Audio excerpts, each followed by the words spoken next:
Arito na naman ang mainit na balita mula sa mundo ng politika. Matinding kontrobersyang sumiklab sa Kamara matapos ibunyag ni Baguio City Mayor Benjamin Magalong ang umano'y malawakang pagnanakaw ng ilang kongresista sa pondo ng bayan. Sa isang matapang na pahayag, sinabi ni Magalong may malinaw na ebidensya ng pag-aanumalya paggamit ng pondo para sa mga proyektong hindi naman natatapos o hindi talaga inaipapatupad. Ayon sa kanya, hindi na dapat baliwalain ng mga irregularidad na ito dahil malinaw na banta ito sa kaban ng bayan at sa tiwala ng publiko. Kasabay nito, sumali sa diskusyon si dating Senador Antonio Trillanes na nagsabing lalong lumalala ang sitwasyon sa Kongreso. Ayon kay Trillanes, tila hindi na natatakot ang mga mambabatas na sangkot sa katiwalian dahil sa kawalan ng mabilis na aksyon mula sa mga kinauukulan. Binanggit pa niya na kung magpapatuloy ang ganitong gawain, lalo lamang lalalim ang problema ng korupsyon sa bansa. Nananawagan si Magalong sa mga ahensya ng gobyerno, partikular na ang Commission on Audit o COA at Ombudsman na agarang imbestigahan ng mga pangalan at proyektong sangkot sa anomalya. Aniya, hindi sapat ang simpleng panawagan sa transparency, kailangan ng may managot sa batas. Dagdag pa ni Trillanes, oras na para kumilos sa mga mamamayan at huwag hayaang manatiling nakaupo sa pwesto ang mga tiwaling opisyal. Samantala, nananatiling tikom ang bibig ng ilang kongresistang sinasabing sangkot sa nasabing anomalya. Gayunpaman, ayon sa ilang political analyst, malaki ang posibilidad na magbukas ito ng panibagong malawakang investigasyon sa loob ng Kongreso. Sa gitna ng lumalalang tensyon, malinaw na mas marami pang pasabog ang inaasahan sa mga susunod na linggo habang patuloy na umuusad ang usapin ng katiwalian sa pamahalaan. At yan nga ang mga balitang ating pagkakatutukan, at kung bago ka pa lamang sa aking channel ay huwag kakalimutang mag-like, share and subscribe para updated ka sa mga bagong balita dito sa Tatak Pinas.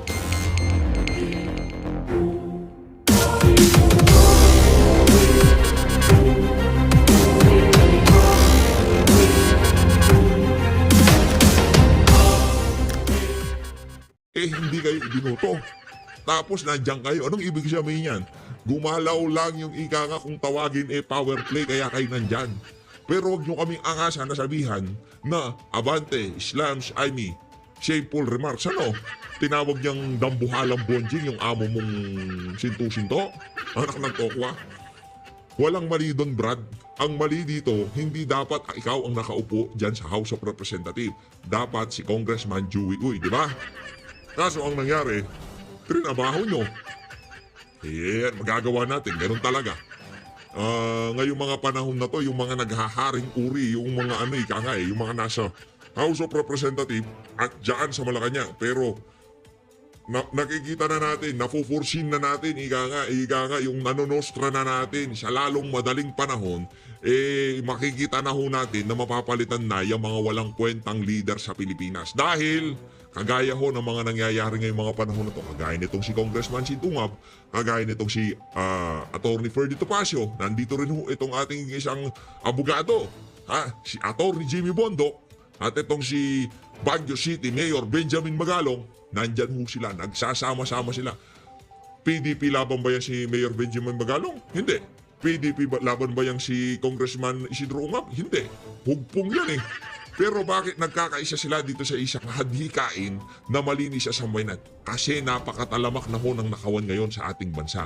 Kaya pagka itong mga tao na to na ini-interview, pinapaniwalaan na talagang yung mga yan, pagka nagsalita, alam naman natin, nakita natin sa mga galaw nila na hindi sila magnanakaw. Kaya pagka yan nagsalita, kailangan makinig ng sambayan ng Pilipino. Kaya ang pinakamaganda yung ambag dito sa video na to, hindi lamang mag-share, hindi lamang mag-like, hindi lamang mag-subscribe. Kailangan nyo rin hong i-share itong video na to para mas marami sa ating mga kabayan ang makakita kung gaano katindi ang saltik nitong mama na to. Ito tanong dyan sira ulo ka ba? Ito na. Ginaw tayo dito kaya Sir, unahin ko na po itong tanong na ito. You were the sole senator to abstain from the 19-4 vote. Okay, sorry. Nag-abstain siya doon sa doon sa motion ni nitong si Senator Rodante Marcoleta. To archive yung impeachment complaint against VP Sara Duterte. Bakit po ito ang inyong naging boto? Yan. Yung kasi yung Bing, huwag ka na magpaliwanag. Markado ka na, paniwala ko na yun ang total obedience at saka respect sa Supreme Court. Why? Kasi kung nag-yes ako sa pag-archive, pinipreempt ko yung final decision ng Korte Suprema after mag-rule sa motion for reconsideration. Kung ako naman ay mag-no, hindi ko naman ginagalang yung July 25, 2025 na ruling ng Supreme Court na sinasabing immediately executory, unconstitutional, tapos walang jurisdiction ng Senado. So, nandun ako sa puntong nirerespeto ko yung July 25 ruling, pero ayoko ring i-preempt yung magiging ruling ng Supreme Court after ma-decide nila yung motion for reconsideration. Kung walang motion for reconsideration, wala akong problema. Sigurado mag-yes ako sa pag-archive. May mga bagong salita po, Senator Lacson, no? Yung archive at i-table as suggested po by Senator Tito Soto. Ano po ba ang pinagkaiba nitong dalawa?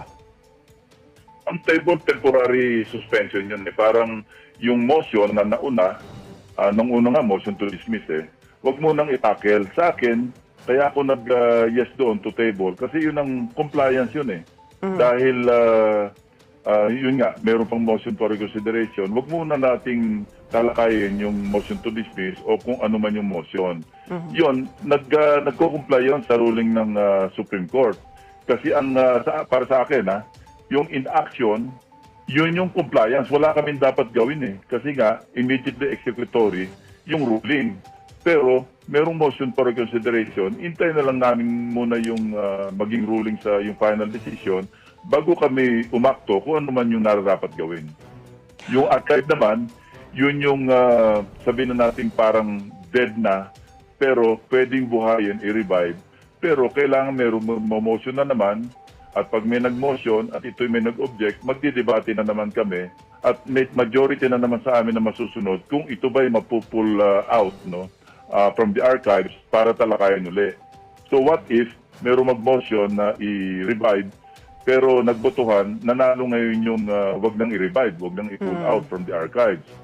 So yun, magbabiolate kami doon sa kung assuming na ang ruling ng Korte Suprema finally i-reverse yung kanilang naunan. Hindi kayo magkakaproblema, Senator Ping, ha?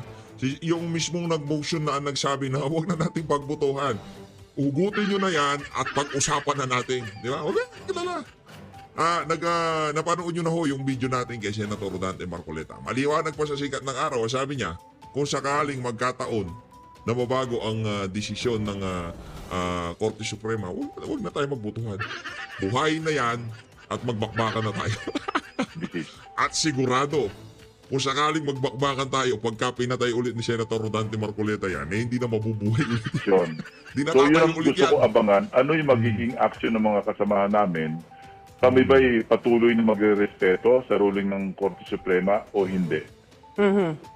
Senator, napag-uusapan naman yung mga dubious insertions sa 2025 national budget. Sa 2026 budget po, may nakita din po ba kayong mga insertions ulit? Wala pang NEP Hindi pa sinasabit ng Malacanang yung National Expenditure Program. So wala tayong basihan kung merong insertions. Makikita natin yun pagka tinalakay na sa House at saka sa Senate at nakita na yung House version ng yung budget measure at makita natin may pagkakaiba yung National Expenditure Program o yung tinatawag na President's Budget doon sa House version o kaya sa Senate version. Doon natin makikita kung nagkaroon ng insertions. Yung mga flood control projects din, Senator, na pag-uusapan, nakasama umano sa insertions sa national budget. Ano pong reaction nyo dito? May mga nakikita na kami na flood control projects na wala sa National Expenditure Program pero sumulpot pagdating doon sa GAA. Ibig sabihin, may nag-amend, merong nag-insert, may nag-realign kasi nawala sa NEP. Yung iba naman, napunta sa unprogrammed appropriations at doon humugot para gumawa ng flood control projects. Patuloy namin pinag-aaralan to pero may mga nasilip na kami na posibleng ghost projects at saka yung iba naman substandard yung materials. Ayon kay Baguio Sana sa pagsilip nitong sila Ping Lacson, sana sa pagsilip nila na to, hindi lamang yung tipong mga proyekto, dapat kagaya na itong ginagawa nitong sila Congressman Isidro Ungab. Kung ito ay pahapyaw hangin lamang para lamang masabi niya na sarili niya na noong panahon ng kampanya, pinangako ko to, kaya ginagawa ko to. Manahimik na lang ho kayo. City Mayor Benjamin Magalong, Senator, may listahan siya ng mga kongresista na sangkot umano sa maanumalyang flood control projects. May plano po ba kayo na makipag-usap sa kanya? O magko-coordinate kami sa kanya, lalo na pagka nalalapit na yung budget deliberation sa Senate. Dapat hindi lang kayo nakipag-coordinate. Sumama na kayo dito sa press con na to. Kasi ito yung press con ng mga... Meron silang kasama na miyembro ng Kamara dito sa press con na to. Kaya ito hindi lamang pahapyaw hangin. Yan, mahilig tayo sa pahapyaw hangin ngayon. Marami mahilig sa ganyan ngayon mga pahapyaw hangin. Kasi kung meron siya mga pinanghawakan, mga records, at saka kung ano man yung ebidensya na hawak niya, importanteng ma-share niya rin sa amin yon para magkatulungan. Meron ako nababasa sa social media. Hindi to marami naghahanap kay Anton. Sino ba si Anton? Anong nangyari kay Anton? Bakit niyo hinahanap si Anton? Din po kami nabasa, Senator, na sabi niyo po may mga DPWH executives na nangaagaw ng kontrata.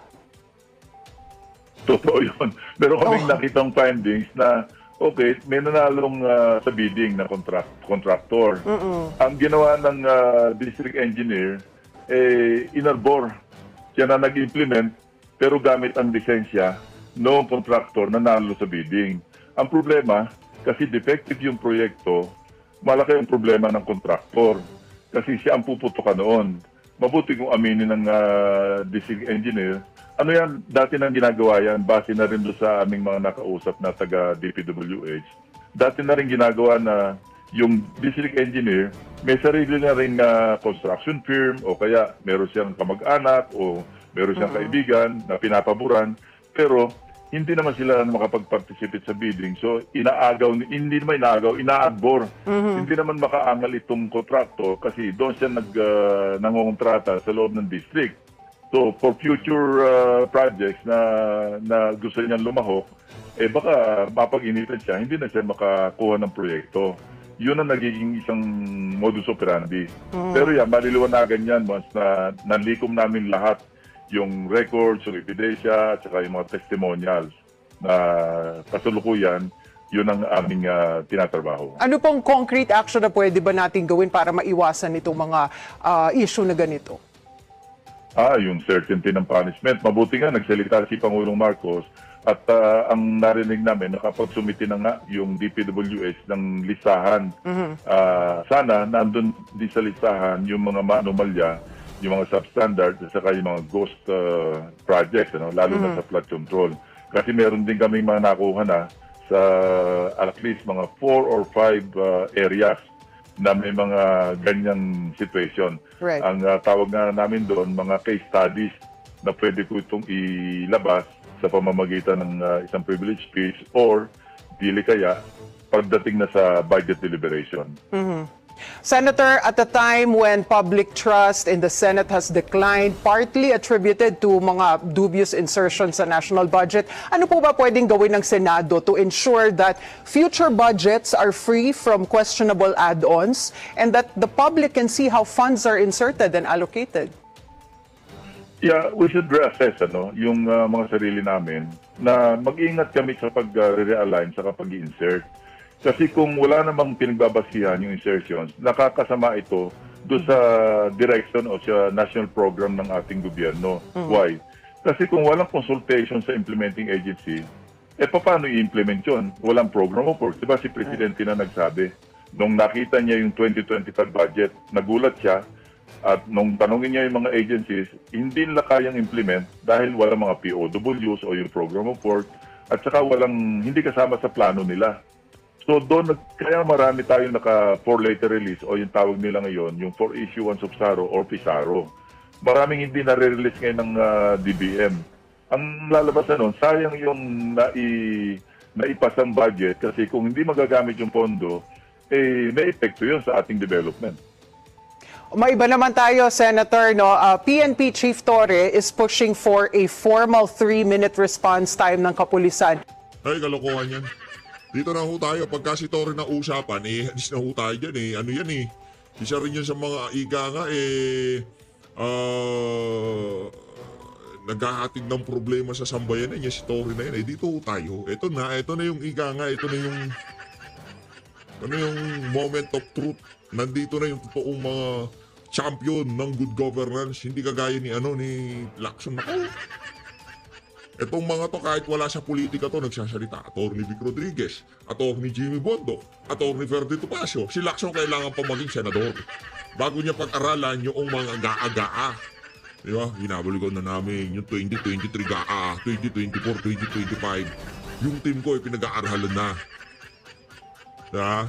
Pero noong nandun siya, ika nga sa lay low, mode niya, nandun pa siya sa kanyang farm,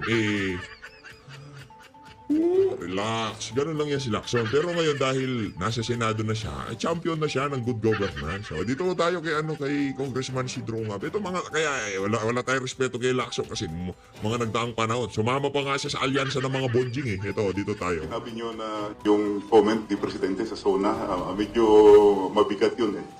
Na mahiya naman kayo, ibabalik niya yung budget pag hindi na ayon sa NEP. Actually, ang dami nagpapalakpakan doon. Pati yung mga may kasalanan, nagpalakpakan din. As if nothing happened. Grabe, no? Grabe ang kakapal ng mukha nila na kung Yung explanation mo doon, Kung Ungab, grabe. ganito. Yung ating budget is the financial interpretation of our plans, programs, and our vision. Ang Pilipinas, may 25-year development plan yan.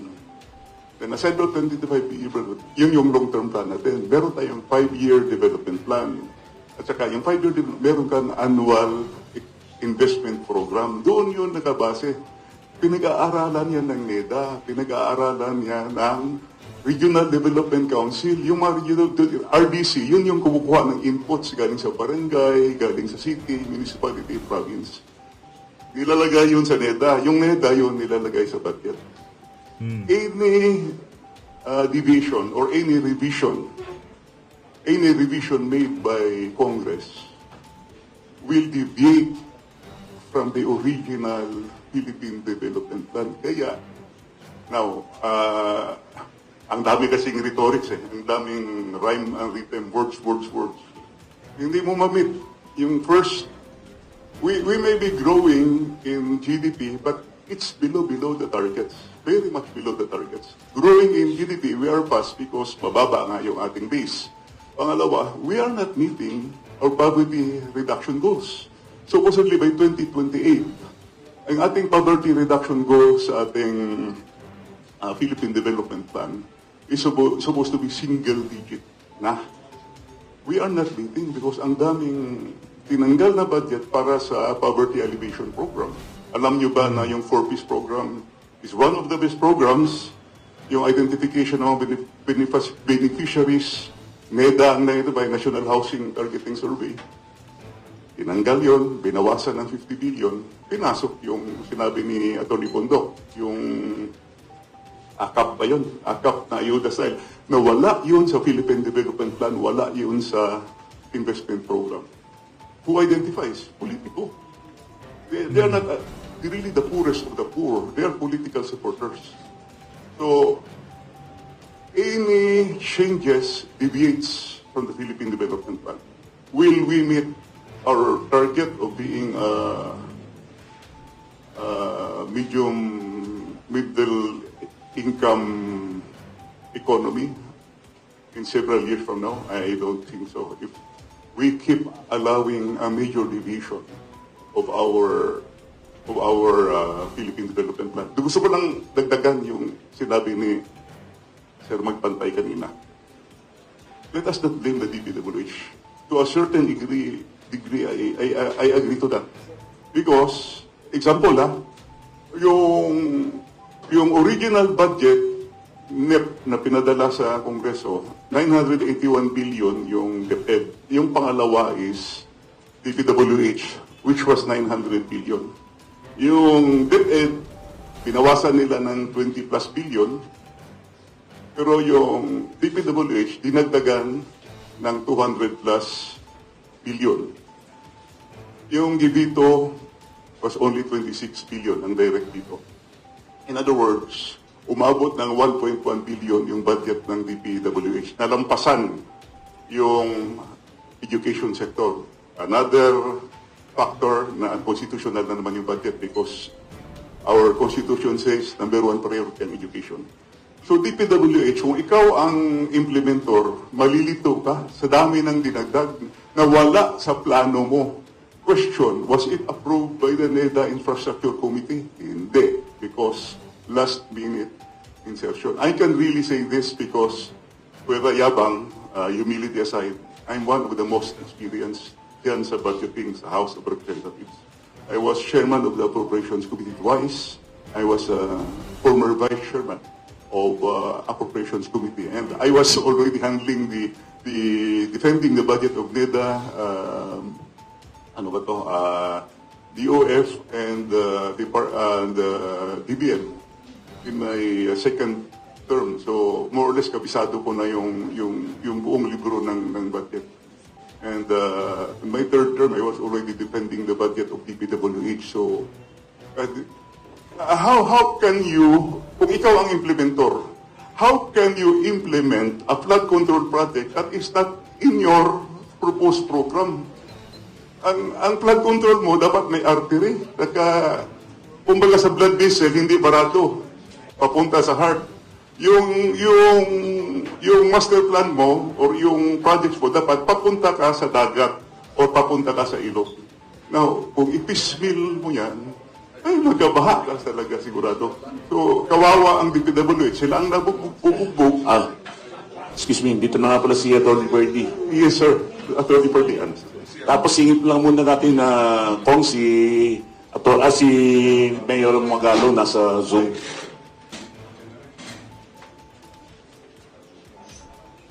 Yan, si Atty. Benjamin. Okay. Ayos. Ayan na. Good morning, Mayor. Ating mga iniidolo. Ocho. Yung mga totoong champion ng good governance, nandyan na. Di kagaya ng mga champion-championan lang. Wala po kayong audio, Mayor. Ito, linagyan na po for natin. having me today. Sa ating po mga special guests, sila Kong Sid, Atty. Jimmy, si Sir Bill. Thank you very much po for inviting me to this forum. Okay, start na po. Q&A na.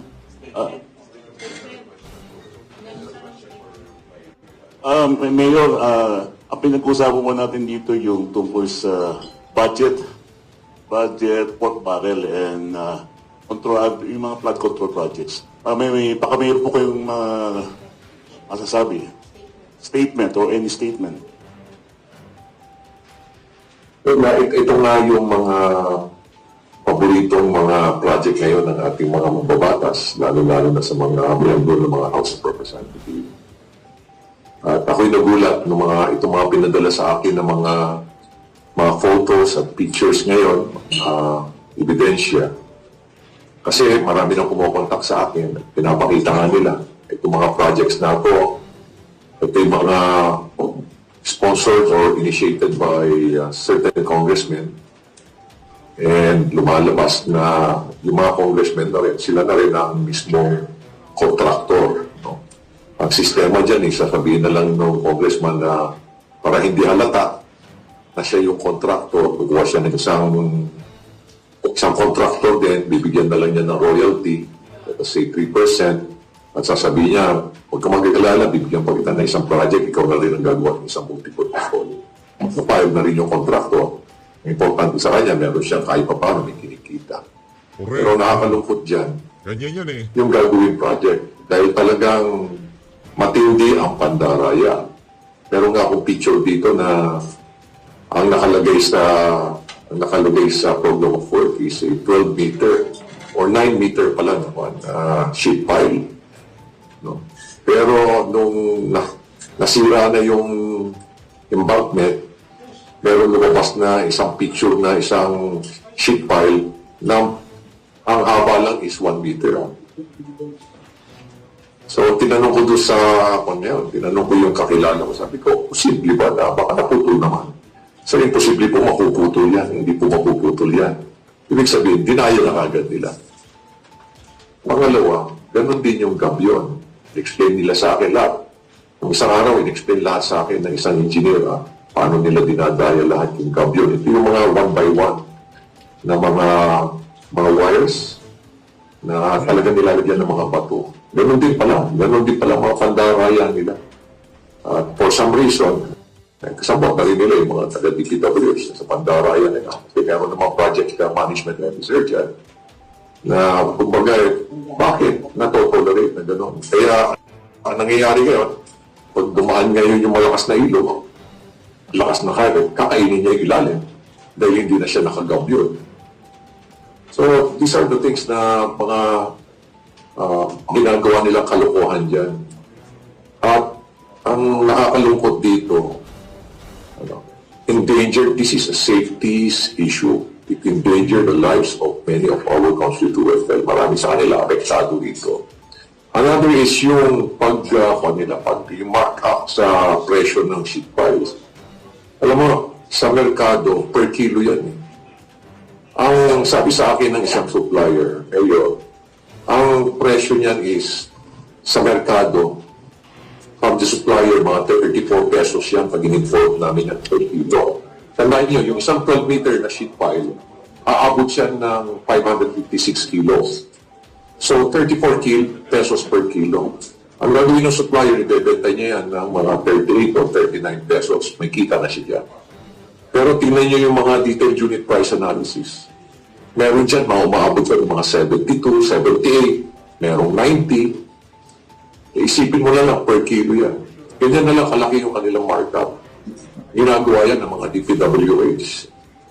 Siyempre, gagawin nila yan para at least they can cover yung porsyento na ibibigay din nila, i-deliver nila dyan sa mga napakakurap na mga politiko na yan. So, ang dami nilang scheme. Napakarami nilang scheme. At ang isa pa rito is, itong mga mambabatas, nagpapalitan din sila ng mga best practices nila kung paano lalo sila makapandaya. So, ito yung nangyayari na, matagal na nangyayari ito. At lalo tumindi itong for the past 3 years. Kaya kailangan ng ating tuntukan talaga at mabuti na lang at lumalabas na ng mga kalokohan nila. Saludo. So, I hope na Palakpakan mo muna natin yung mga nag-i-initiate ng mga ganitong klaseng galaw sa ating bansa. Kaya dito kay Congressman Sid Ungab, dito kay Attorney Ferdy Topacio, dito kay Attorney Jimmy Bondok, palakpakan mo natin. Mabuhay ho kayo. Tuloy-tuloy lang po yung ating kampanya laban dito sa korupsyon at itong pagtataguyod pa ng good governance. Maraming salamat po. Mabuhay ka. Attorney Mayor Benji. Yung ko lang ko sa atin pala si Sir Jigs, di po ko siya naba. Sana pagka nagpunta ako ng Baguio, mamit ko tong si Mayor Benjamin Magalong, idol ko to eh. Meron kayang kaibigan na Mayor. Pati kanina. Idol ko yan, idol. Siya sa mga idolo natin, idolo.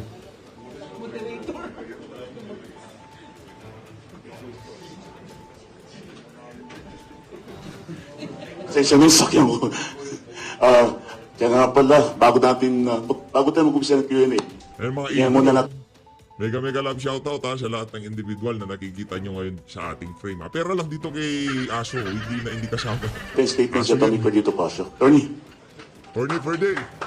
Yan, palakpakan natin. Maraming salamat. I am the late Ferdinand Topacio. Pasensya na po kayo at medyo ang sama kasi ng kondisyon ng roads doon sa south. May nagnanakaw ng mga pondo para sa kalye. Ewan ko kung sino, alam ni Congressman Ungab yun. Anyway,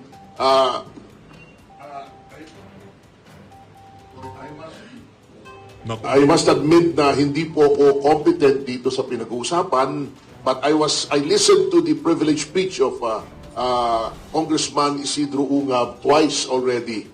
Hindi ko pa rin masyadong maintindihan. It's too technical for me. On the part of my